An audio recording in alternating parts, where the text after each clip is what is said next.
You might have noticed that humans use a lot of energy. Most of this energy comes from burning fossil fuels. Fossil fuels are formed deep within the Earth's crust over millions of years, but fossil fuels are running out at an alarming rate.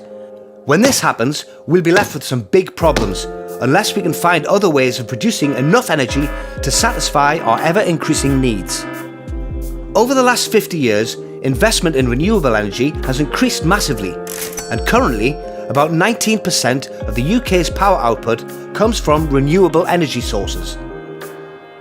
Experts believe that of the 4 renewable options, one in particular has the potential to transform the way we produce power: the sun.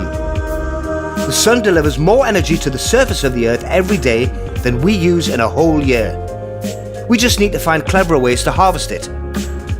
In the natural world, the best harvesters of sunlight are plants, and they do this through a chemical process called photosynthesis. Sunlight is made up of tiny particles called photons. When this stream of photons hits a plant's leaves, it triggers a chemical process in their cells that converts sunlight into a sugar called glucose, which plants use to feed and grow. Of course, plants only need to worry about growing and not about powering a car or a mobile phone.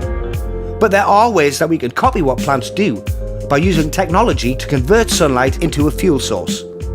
In the same way that a plant's leaves convert sunlight into energy, solar panels are designed to convert sunlight directly into electricity. A solar panel is like a sandwich that's made up of different layers. When the sun shines onto a solar panel, it causes particles called electrons to jump from one layer of the sandwich to the other, and it's this movement of electrons which generates electricity. Most solar panels that you see on the roofs of houses only have an efficiency of around 20 to 23%. The reason for this is that sunlight is made up of many different wavelengths. At the minute, most of the solar panels used on homes are made using silicon, which for complicated scientific reasons only catch photons within a narrow wavelength. This means that up to a fifth of the sunlight that hits a solar panel goes to waste. Because of this inefficiency, you would need a very large number of solar panels to provide us with the huge amount of power that we need.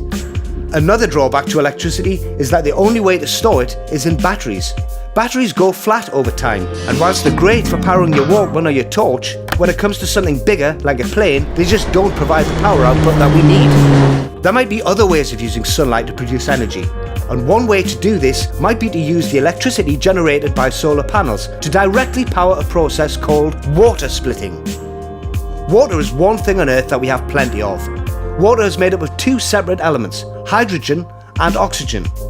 When you pass an electrical current through water, it splits the water, unlocking these 2 elements.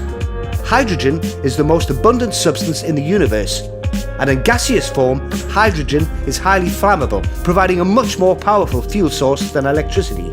So, if we could use the electricity generated by solar panels to split water and produce hydrogen, which we could then store in a convenient portable way, we could use this hydrogen to power all sorts of things. One of the great things about hydrogen is that when combusted, as a fuel in a car for example, the only waste product it produces is water vapour, making it a clean fuel source. This makes it way cleaner than petrol, which when combusted produces loads of nasty carbon dioxide that pollutes the Earth's atmosphere. Researchers at Newcastle University, Fabio and Pau, are developing ways of building more efficient solar panels using man-made materials, such as dye-sensitised cells, to mimic what plants do so brilliantly.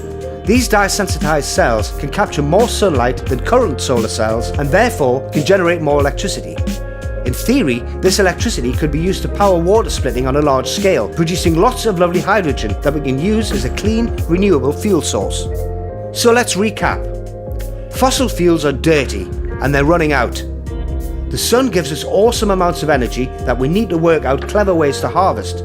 If solar panels can be made more efficient, we can make use of their electricity to split water, producing hydrogen, which we can then use as a clean fuel source. Fabio and Pau are saving the world. Let's have a round of applause for Fabio and Pau.